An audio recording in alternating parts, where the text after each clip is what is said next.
علم کا چٹان یہاں موجود ہے۔ اگر انسان کے اندر علم ہوتا تو انسان برائیوں سے محفوظ ہوتا۔ آج ہماری مسجدیں آباد ہوتی، ہماری ماں اور بہنیں دوسرے کے کھیت سے ڈھیل اٹھا کر اپنے آنگن میں نہیں ڈالتی۔ یہ علم کی کمی ہے کہ ہماری ماں بہنیں بغیر اجازت کے دوسرے کے کھیت سے ساگ توڑتی ہے۔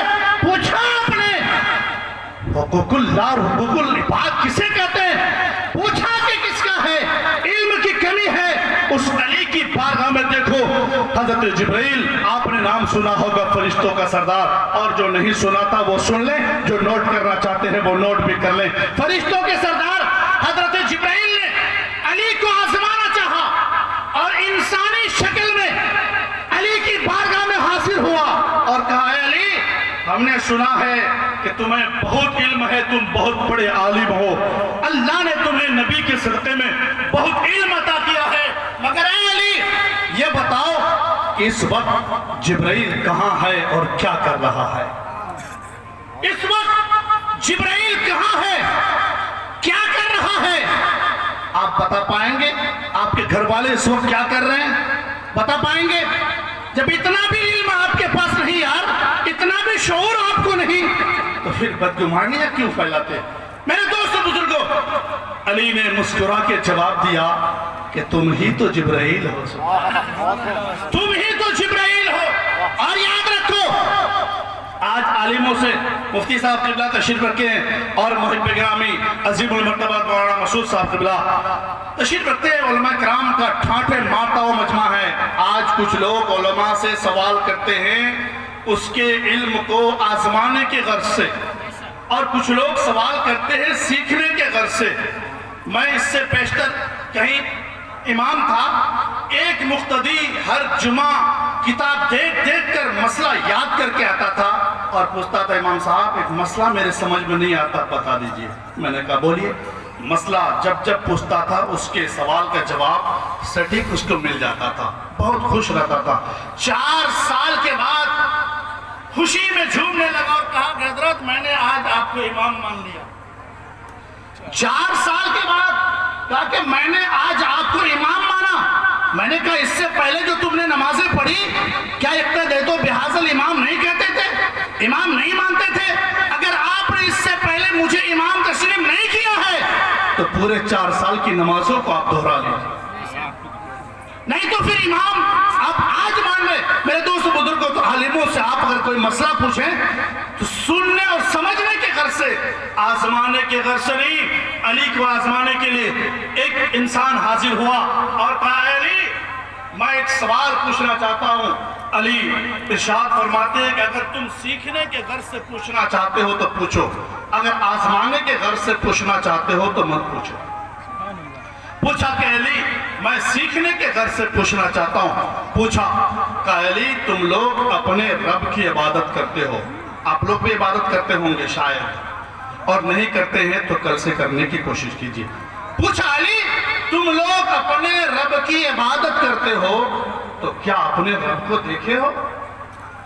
آپ نے دیکھا آپ؟ اچھا 5 وقت اگر آپ نہیں پڑھتے ہوں گے، جمعہ تو پڑھتے ہی ہوں گے، اور جمعہ بھی نہیں پڑھتے ہوں گے تو خوشی میں جس عید کی تیاری 1 مہینہ قبل سے، رمضان کی تیاری کرے یا نہ کرے مسلمان، شاپنگ میں دیکھے عید کی تیاری 1 مہینہ قبل سے، وہ عید تو ضرور پڑھتے ہوگے۔ بتاؤ تم نے عید الفطر ادا کیا، دوغانہ ادا کیا، اپنے رب کو دیکھا؟ نہیں دیکھا۔ علی سے پوچھا جا رہا، علی تم اپنے رب کی عبادت کر رہے ہو، کیا تم نے اپنے رب کو دیکھا؟ علی مسکرا کے جواب دیتے ہیں کہ میں بغیر دیکھے اپنے رب کی عبادت نہیں کرتا، میں بغیر دیکھے اپنے رب کی عبادت نہیں کرتا۔ ہاں میں اپنے رب کو دیکھتا ہوں، ماتھے کی آنکھوں سے نہیں، ایمان کی آنکھوں سے دیکھتا ہوں، ماتھے کی آنکھوں سے نہیں، ایمان کی آنکھوں سے۔ اور ایمان کی آنکھوں سے آج ہم بھی دیکھ رہے ہیں کہ اللہ ایک ہے اور اس رب کی عبادت کی جاتی ہے۔ مومن کو 4 آنکھیں ہیں، 2 ظاہری اور 2 باطنی۔ اگر آپ کو یقین نہ ہو تو حفاظ کرام سے پوچھیں کہ کہ رمضان کے مہینے میں جب یہ تراویح پڑھتے ہیں جس آیت کا مشابہ لگتا ہے، کبھی یہاں سے وہاں چلے جاتے ہیں تو وہ آنکھوں کو بند کر کے کھوستے ہیں.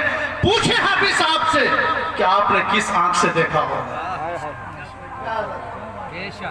مولانا علاء صاحب اللہ حاضر حضرت کس آنکھ سے دیکھتے ہیں؟ تو وہ کہیں گے حضرت وہ ایمان کی آنکھ ہے، مجھے اس قرآن پر ایمان ہے اور ایمان کی آنکھوں سے میں اس قرآن کی آیت کو دیکھا کرتا ہوں اور وہاں سے آگے تلاوت کرنا شروع کرتا ہوں. علی نے کہا کہ ہم اپنے رب کو بغیر دیکھے عبادت نہیں کرتے مگر ماتھے کی آنکھوں سے نہیں ایمان کی آنکھوں سے دیکھتے ہیں.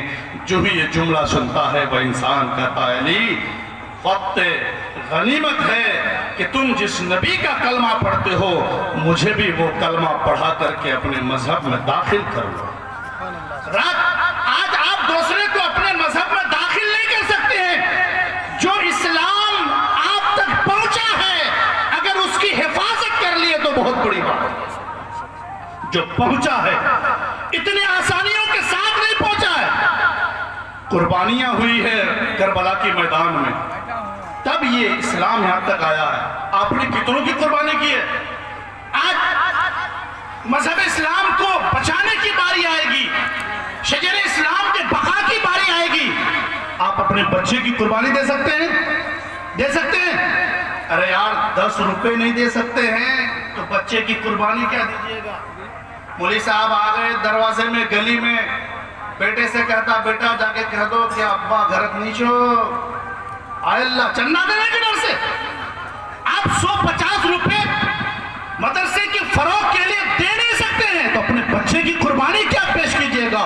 قربان جاؤ سیدہ زینب پر، حسین اعظم پر جب مصائب و آلام کا پہاڑ ٹوٹا سیدہ زینب رو پڑی اور کہنے لگی آقا حسین میں دیکھ رہی ہوں کہ بہت بڑی مصیبت میں آپ مبتلا ہیں، میں چاہتی ہوں کہ اپنے بچے کو اللہ کی بارگاہ میں قربان کروں.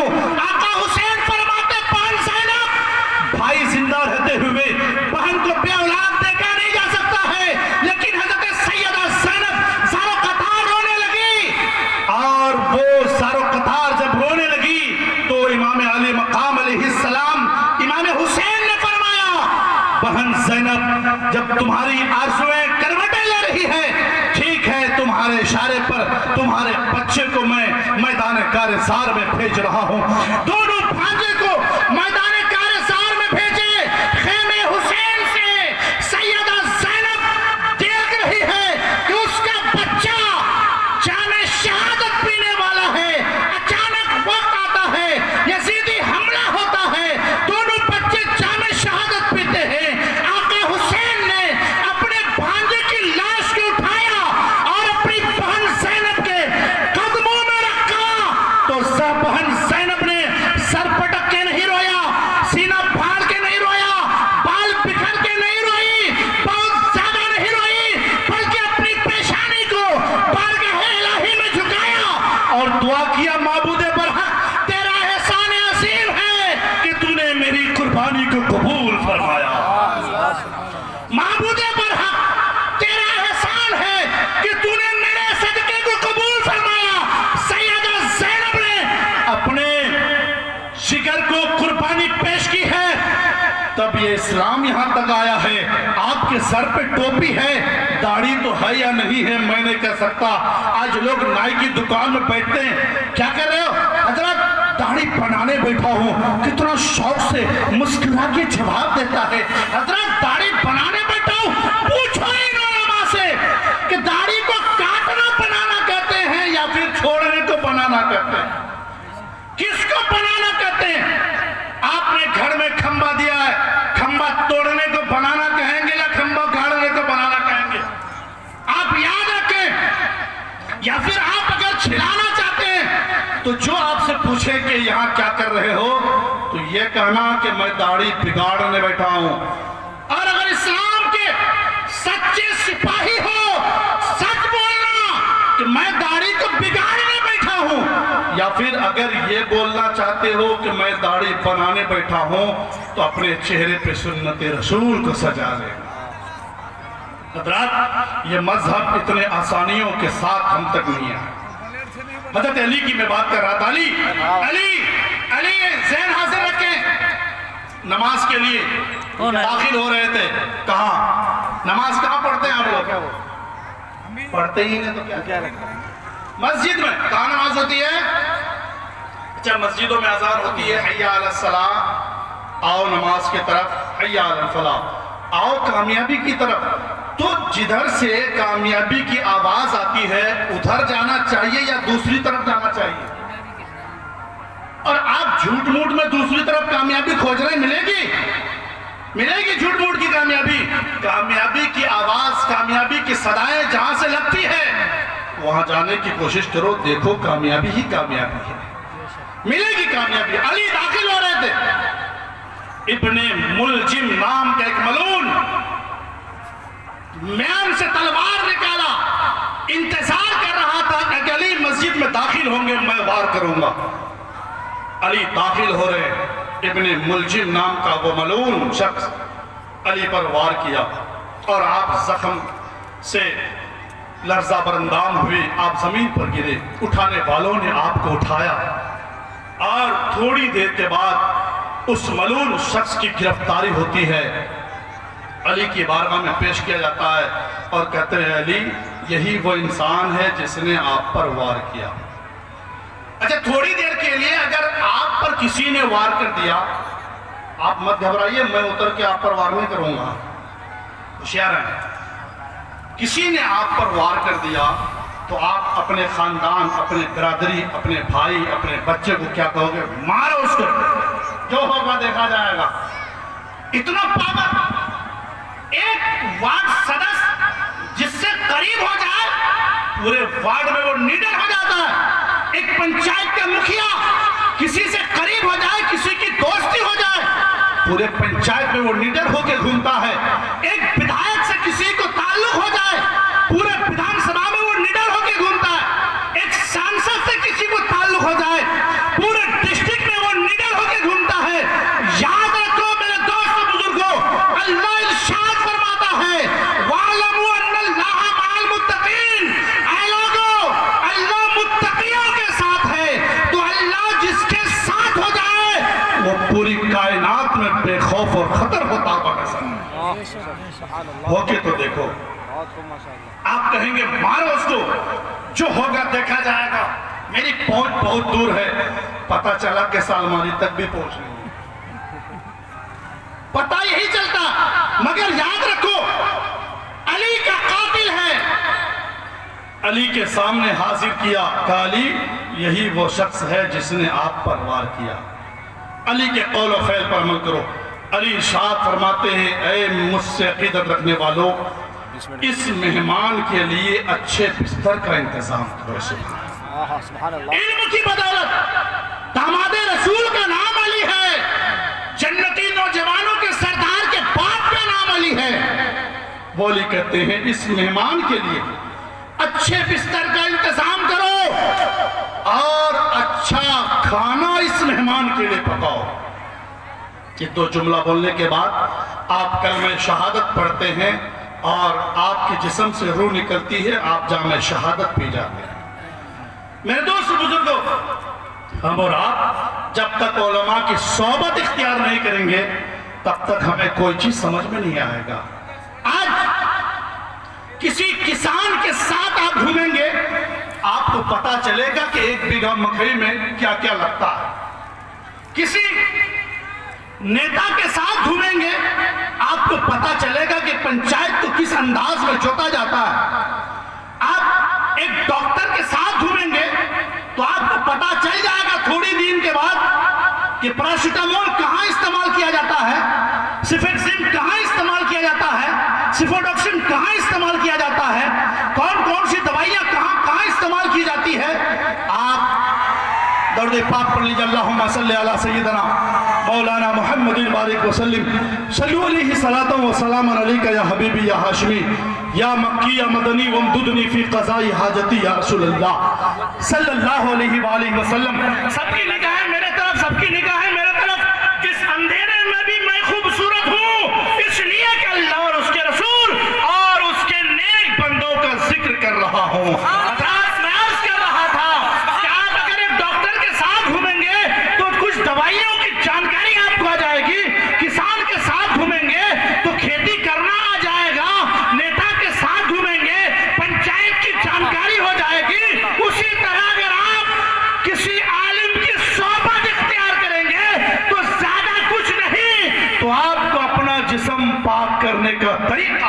آپ کو اپنا جسم پاک کرنے کا طریقہ آ جائے گا.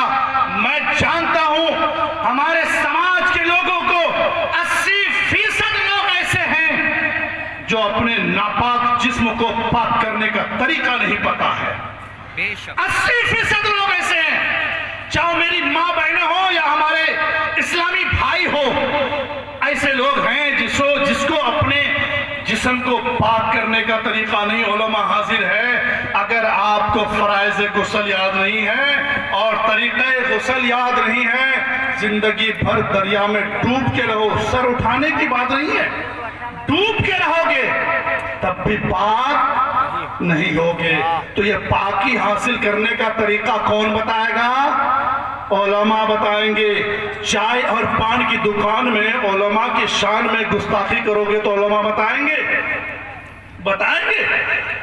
ان علماء پر آپ کو بتانا فرض نہیں ہے.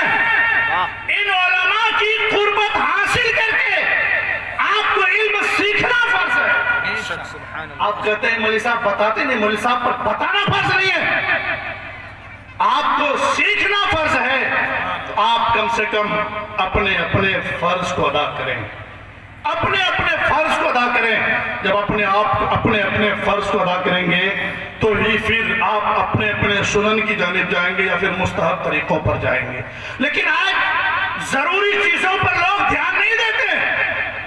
پیر صاحب آپ کے گاؤں میں آ گئے, پیر صاحب آئے, نذرانے پہ نذرانہ, چپل پہ چپل, ارے باپ رے جوتے پہ جوتا, ہر باپ کے پیر میں 20 روپے والا چپل بھی نہیں, باپ کے پیر پہ 20 روپے کا چپل نہیں دے سکتا.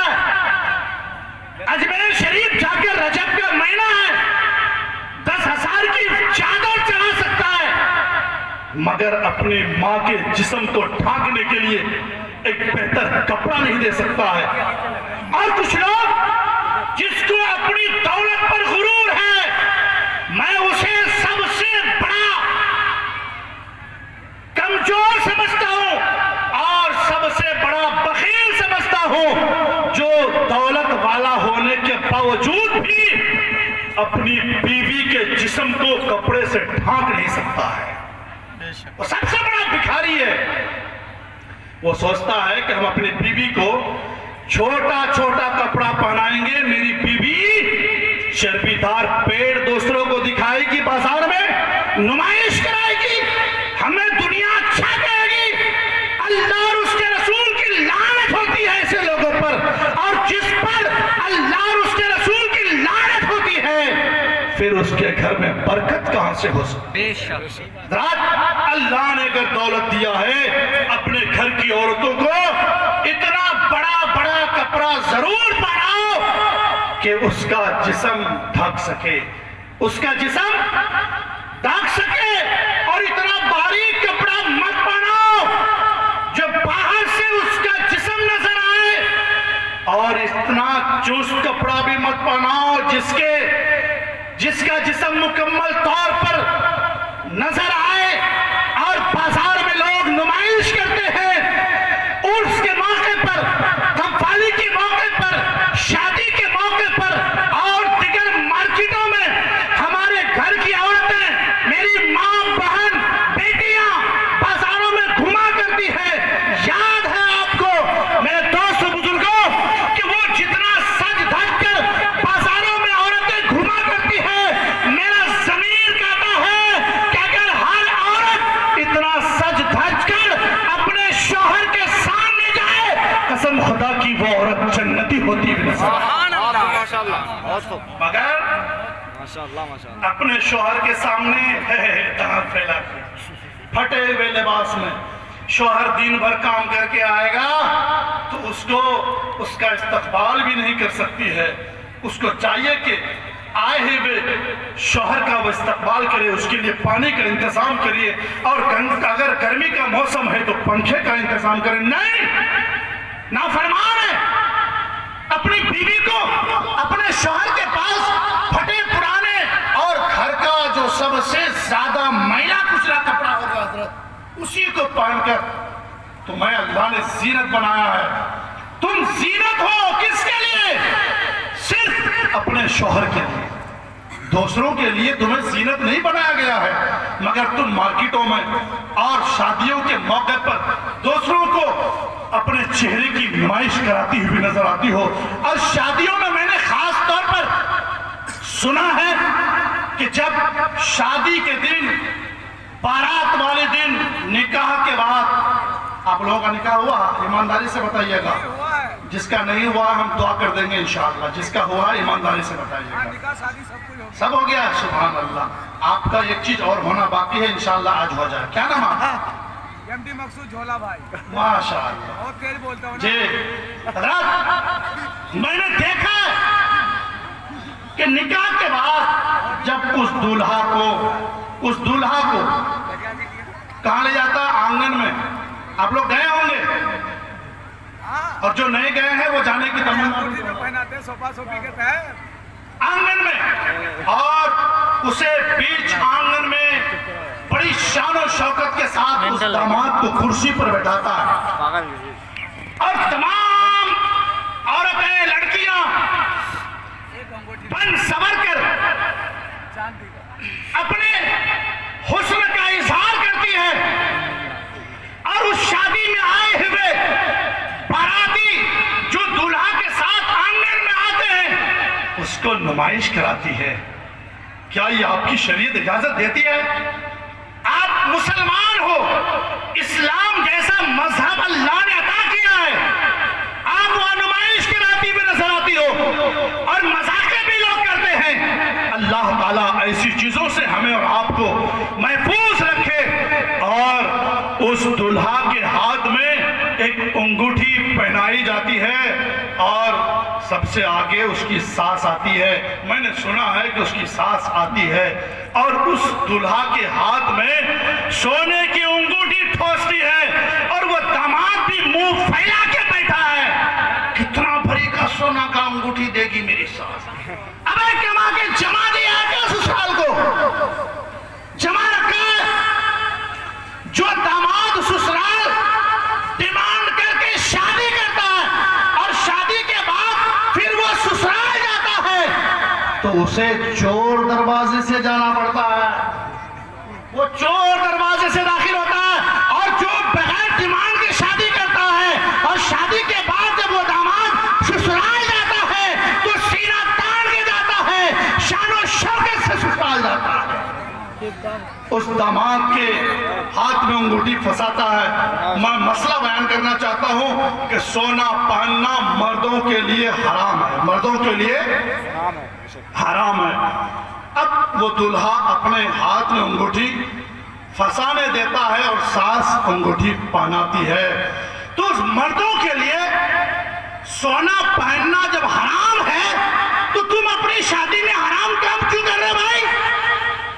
کیا قاضی صاحب جس وقت نکاح پڑھائیں گے اسی وقت خالی سنت طریقہ اور شادی سے پہلے کا رسم اور بعد کے رسم حرام اور ناجائز طریقے سے نہیں؟ جس شادی میں حرام کام ہوتے ہیں وہ رشتہ زیادہ دن تک نہیں رہتا ہے، وہ رشتہ زیادہ دن تک نہیں رہتا ہے، 4-6 مہینہ ہوتا ہے۔ مکھیا جی کیا ہوا؟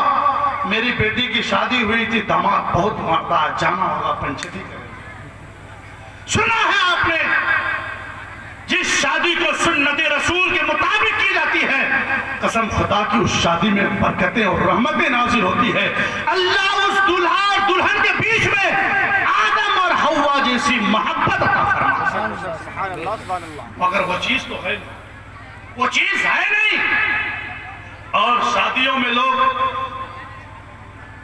دعوت دیتے ہیں، یہ اور بات ہے کہ آپ کنجوس ہیں اپنی شادی میں